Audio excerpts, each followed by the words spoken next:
สวัสดิ์อรุณสวัสดิ์ธรรมสวัสดีสวัสดีวันใหม่วันที่25มีนา2568วันเวลาผ่านไปวันนี้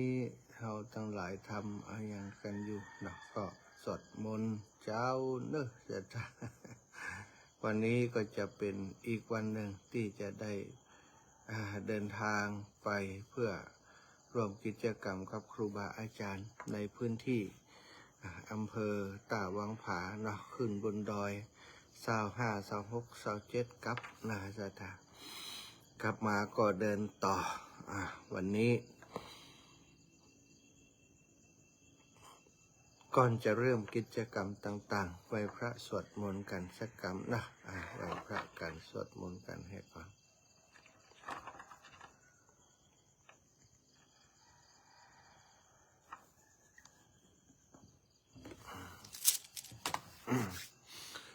อะระหังสัมมาสัมพุทโธภะคะวาพระผู้มีพระภาคเจ้าเป็นพระอรหันต์ดับเพลิงกิเลสเพลิงทุกข์สิ้นเชิงตรัสรู้ชอบได้โดยพระองค์เองพุทธังภคะวันตังอภิวาเทมิข้าพเจ้าอภิวาทพระผู้มีพระภาคเจ้า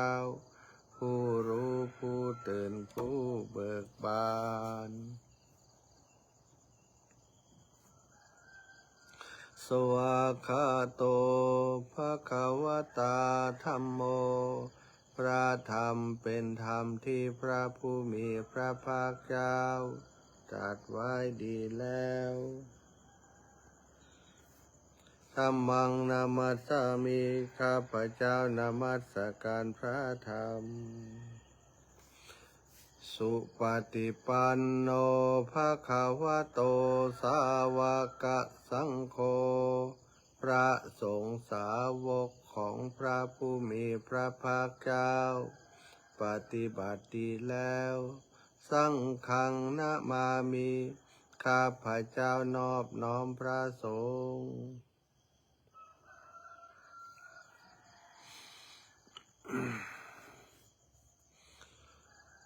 หันธรรมยังพุทธัสสะภะคะวะโตปุพพาคะนะมะกะรังกะโรมะเสนะโมตัสสะภะคะวะโตขอนอบน้อมแด่พระผู้มีพระภาคเจ้าพระองค์นั้นอรหัตโตซึ่งเป็นผู้ไกลจากกิเลสสัมมาสัมพุทธัสสะตรัสรู้ชอบได้โดยพระองค์เองนะโมตัสสะภะคะวะโตขอนอบน้อมแด่พระผู้มีพระภาคเจ้าพระองค์นั้นอระหะโตซึ่งเป็นผู้ไกลจากกิเลสสัมมาสัมพุทธัสสะตรัสรู้ชอบได้โดยพระองค์เองนะโมตัสสะภะคะวะโตขอนอบน้อมแด่พระผู้มีพระภาคเจ้าพระองค์นั้นอระหะโตซึ่งเป็นผู้ไกลจากกิเลสสัมมาสัมพุทธัสสะตรัสรู้ชอบได้โดยพระองค์เอง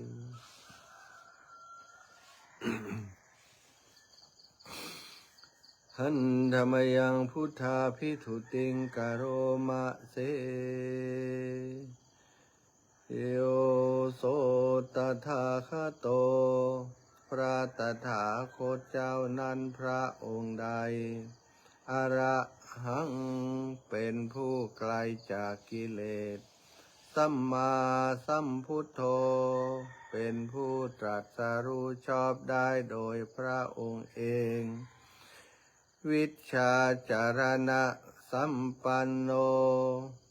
เป็นผู้ถึงพร้อมด้วยวิชชาและจารณะ สุขโตเป็นผู้ไปแล้วด้วยดีโลกาวิทูเป็นผู้รู้โลกอย่างแจ่มแจ้งอนุตตโรปุริสธรรมสารถิเป็นผู้สามารถฝึกบุรุษที่สมควรฝึกได้อย่างไม่มีใครยิ่งกว่าสัทธาเทวมนุษย์สานังเป็นครูผู้สอนของเทวดาและมนุษย์ทั้งหลายพุทโธเป็นผู้รู้ผู้ตื่นผู้เบิกบานด้วยธรรมภควาเป็นผู้มีความจำเริญจำแนกธรรมสั่งสอนสัตว์โยอิมังโลกังสัทเทวกังสมาระกังสัพพรหมกังสัสสะมณะพรหมนิงปะชังสัทเทวมนุษย์สังสยังอภิญญาสัจจิกตวา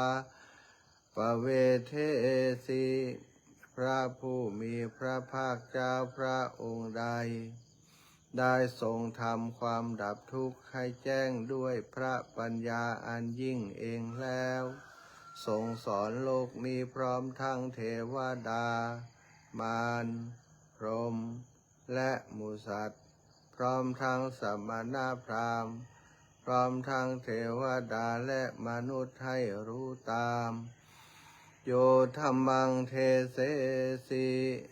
พระผู้มีพระภาคเจ้าพระองค์ใดทรงแสดงธรรมแล้วอาทิกัลยาณังไพเราะในเบื้องต้นมัชเชกัลยาณังไพเราะในท่ามกลางปริโยสนะกัลยาณังไพเราะในที่สุดสัทธังสัพพยัญชนะเกวระปริปุณังปริสุทธังพระมจาริยังปกาเสสีทรงประกาศพรหมจรรย์คือแบบแห่งการปฏิบัติอันประเสริฐบริสุทธิ์บริบูรณ์สิ้นเชิงพร้อมทางอัฏฐะพร้อมทางพยัญชนะตามหังภควันตังอภิปูชยามิข้าพเจ้าบูชาอย่างยิ่งเฉพาะพระผู้มีพระภาคเจ้าพระองค์นั้นตมหังภควันตังสิรสานะมามิข้าพเจ้านอบน้อมพระผู้มีพระภาคเจ้าพระองค์นั้นด้วยเสียงกล่าว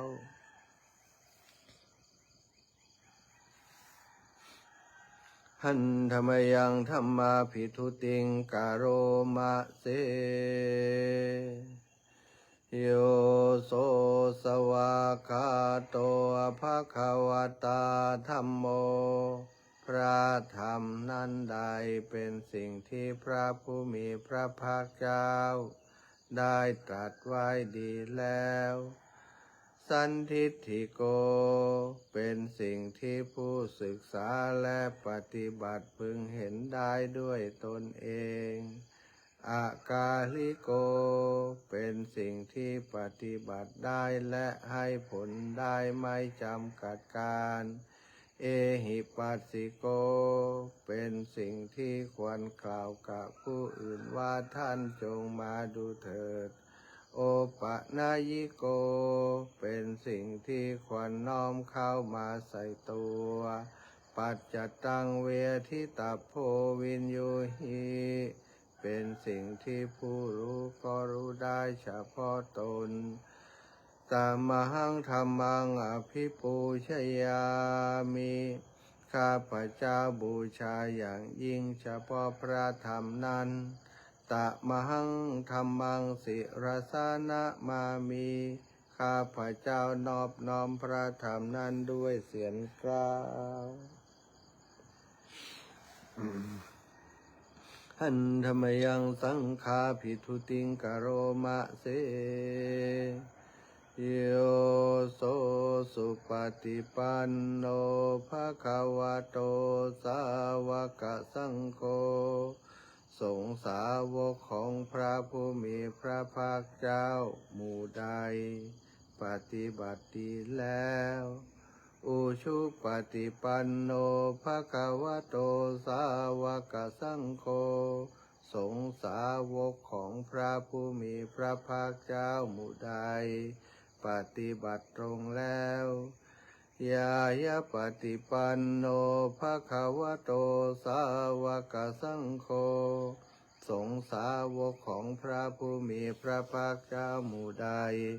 ปฏิบัติเพื่อรู้ธรรมเป็นเครื่องออกจากทุกข์แล้วสามีจิปฏิปันโนภะคะวะโตสาวกสังโฆสงฆ์สาวกของพระผู้มีพระภาคเจ้าหมู่ใดปฏิบัติสมควรแล้วญาติทางได้แก่บุคคลเหล่านี้คือจัตตาริปุริสายุคานิอัฏฐปุริสปุคลาคู่แห่งบุรุษสี่คู่นับเรียงตัวบุรุษได้8บุรุษเอสะภะคะวะโตสาวกสังโฆนั่นแหละทรงสาวกของพระผู้มีพระภาคเจ้าอาหุนายโยเป็นสงฆ์ควรแก่สักการะที่เขานำมาบูชาปาหุนายโยเป็นสงฆ์ควรแก่สักการะที่เขาจัดไว้ต้อนรับทักขินายโยเป็นผู้ควรรับทักษิณาทานอัญชลีกะระนิโยเป็นผู้ที่บุคคลทั่วไปควรทำอัญชลีอนุตตรังปุญญเขตังโลกัสสะเป็นเนื้อนาบุญของโลกไม่มีนาบุญอื่นยิ่งกว่าตะมหังสังฆังอภิปูชยามิข้าพเจ้าบูชาอย่างยิ่งเฉพาะพระสงฆ์หมู่นั้นตะมหังสังฆังศิรสานะมามิข้าพเจ้านอบน้อมพระสงฆ์หมู่นั้นด้วยเสียงกล่าว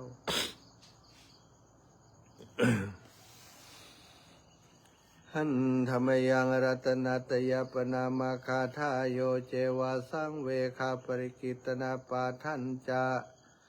หนามะเสพุทโธสุสุโธกรุณามะหันนาโว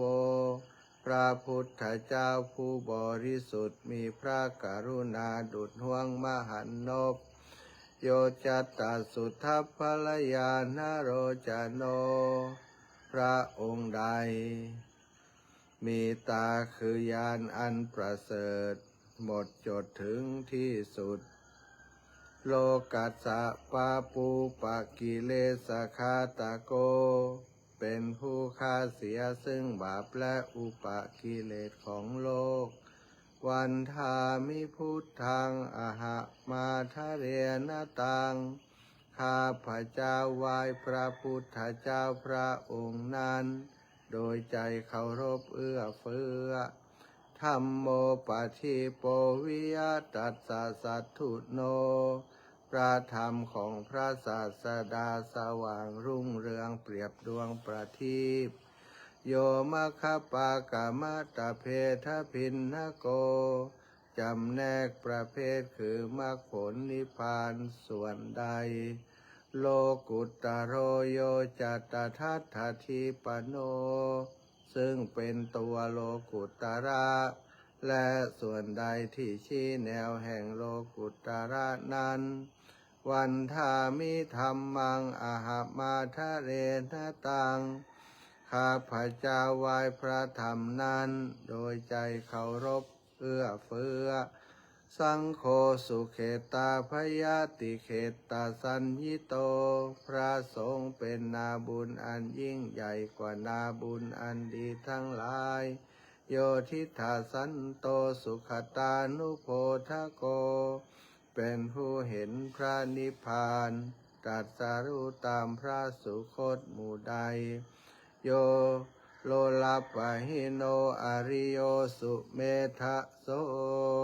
เป็นผู้ละกิเลสเครื่องโลเลเป็นพระอริยเจ้ามีปัญญาดีวันทามิสังฆังอหะมาทะเรนตัง ข้าพเจ้าไหว้พระสงฆ์หมู่นั้นโดยใจเคารพเอื้อเฟื้ออิเจวะเมกันตะพิปูชนัยยกังวัตถุตยังวันทยตาภิสังขตังปุญญังมายายังมาสัพพุปัทถวามาโหนตุเวตัสสะปะภาวสิทธิยาบุญใดที่ข้าพเจ้าผู้ว่าอยู่ซึ่งวัตถุสามคือพระรัตนตรัย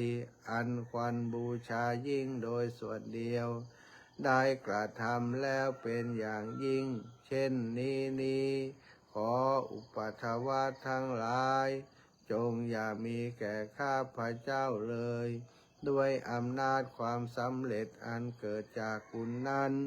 อิทัตถาคโตโลเกอุปันโนพระตถาคตเจ้าเกิดขึ้นแล้วในโลกนี้อะระหังสัมมาสัมพุทโธเป็นผู้ไกลจากกิเลสตรัสรู้ชอบได้โดยพระองค์เองธัมโมจะเทสิโตนิยานิโก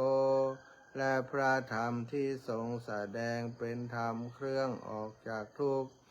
อุปสามิโกปรินิพพานิโกเป็นเครื่องสงบกิเลสเป็นไปเพื่อปรินิพพานสัมโพธคามิสุขตัปปเวทิโต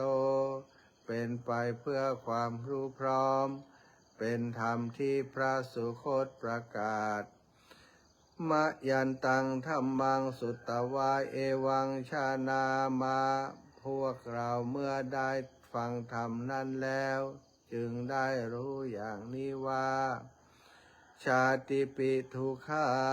แม้ความเกิดก็เป็นทุกข์ชราปิทุกขา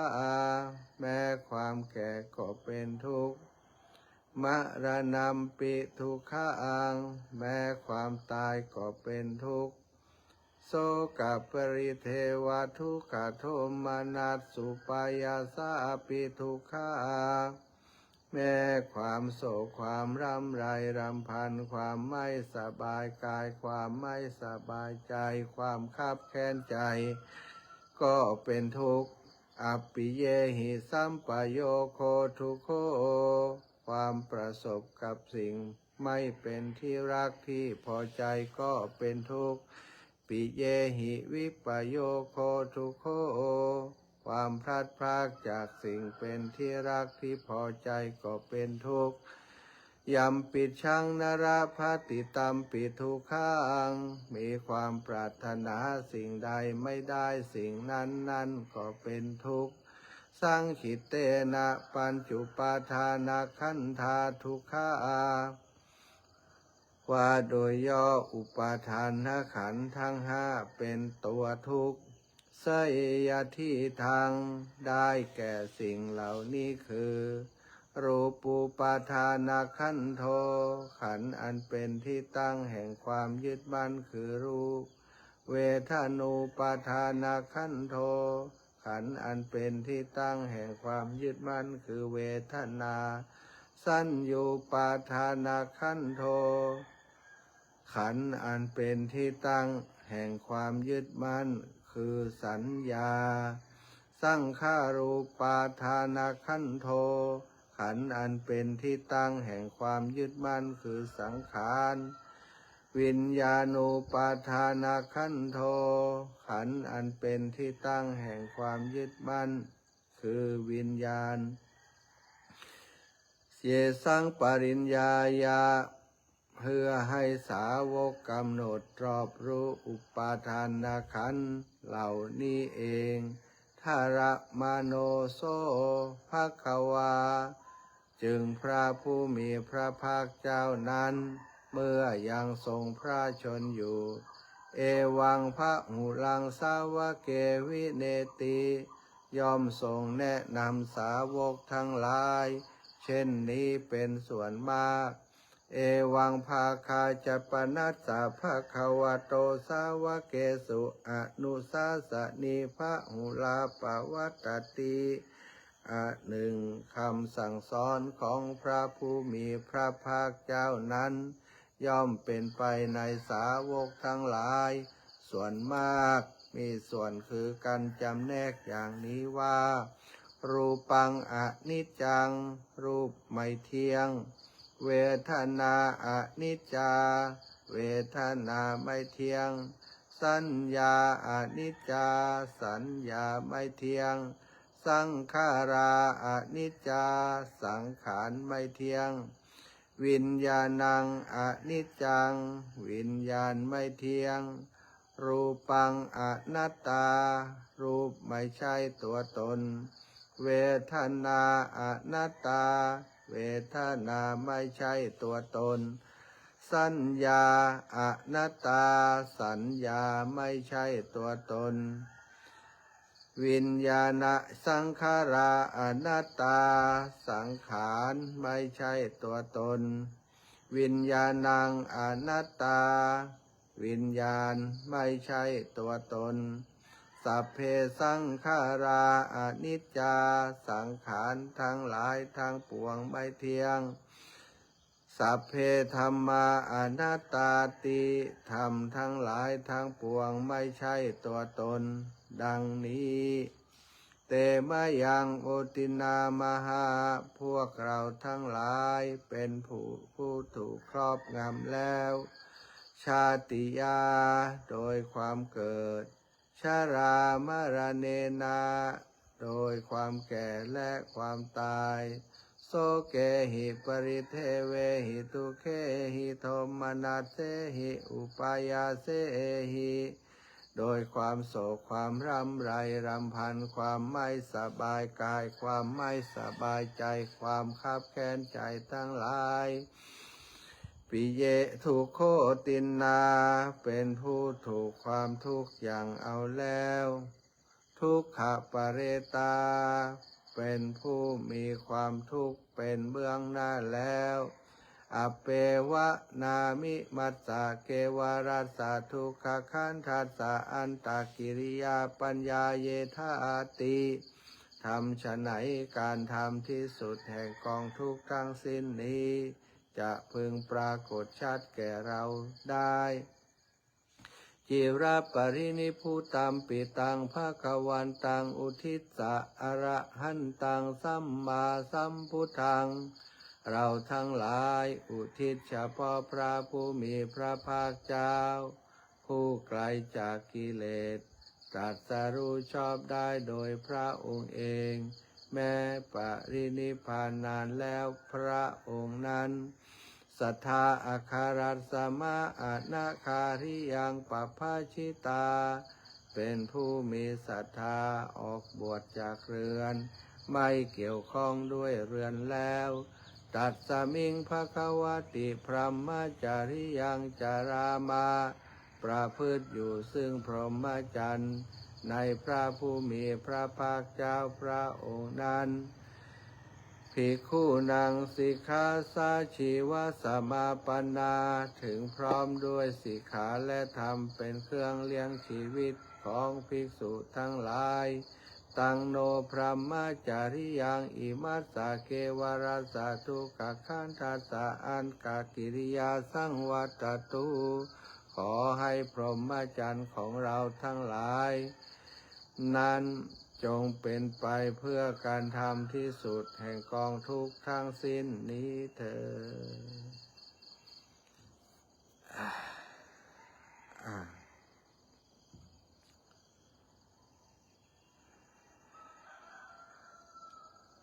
ศรัทธาญาติโยมท่านสาธุชนทั้งหลายไว้พระสวดมนต์แล้วนะต่อไปก็จะได้ปัสสัทธาญาติโยมพักนั่งสมาธิปฏิบัติสักเล็กน้อยนะเพื่อจะเป็นการปฏิบัติคัดเกลานะสำหรับเจ้าวันนี้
ด้วยอำนาจแห่งบุญกุศลที่ข้าพเจ้าได้บำเพ็ญแล้วนี้จงเป็นพลวะปัจจัยเป็นนิสัยตามทรงให้มีความสุขความเจริญและเกิดปัญญาญาณทั้งชาตินี้ชาติหน้าตลอดชาติอย่างยิ่งจนถึงความพ้นทุกข์คือพระนิพพานในอนาคตการโน้นเถิดข้าพเจ้าขอตั้งจิตอุทิศผลบุญกุศลนี้แผ่ไปให้ไพศาลถึงมารดาบิดาครูอาจารย์ทั้งลูกหลานญาติมิตรสนิทกันทั้งคนเคยร่วมงานการทั้งหลายขอให้ได้กุศลผลของฉันทั้งเจ้ากรรมนายเวรและเทวัน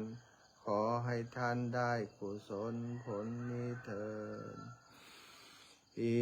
ตังตานากรรมังนิปานาปัจจายโยโหนตุโนนิจจังอิตังศีลกรรมังนิปานาปัจจายโยโหนตุโนนิจจังอิตังภาวนากรรมังนิปานาปัจจายโยโหนตุโนนิจจังยังกินจิกุสาลังกัตตพังกัมมังสัพเพหิกาเตหิกาตังปุญญังโนอนุโมทันตุสุนันตุโกนโตเยเตวะอัสสะมิงทานเนอธิคาตาธิคายุกาสัทธาหุนตุสัพปะ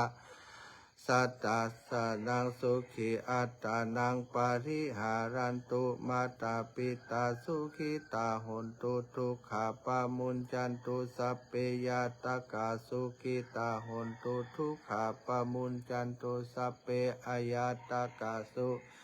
ขิตาหุนตุทุกขาปามุญจันตุสัพเพปิสาสัพเพยาขาสัพเพเปตาสุขิตาหุนตุทุกขาปามุญจันตุสัพเพนาคตาสุขิตาหุนตุทุกขาปามุญจันตุสัพเพเทวาสุขิตาหุนตุทุกขาปามุญจันตุสัพเพอาจาริโยปัจจายาสุขิตาหุนตุทุกขาปะมุญจันตุสัพพะสัมปตินังสะมิจฉันตุโวอะระหังสัมมาสัมพุทโธภะคะวาพุทธังภะคะวันตังอภิวาเทมิสวากขาโตภะคะวตาธัมโมธัมมังนะมัสสามิ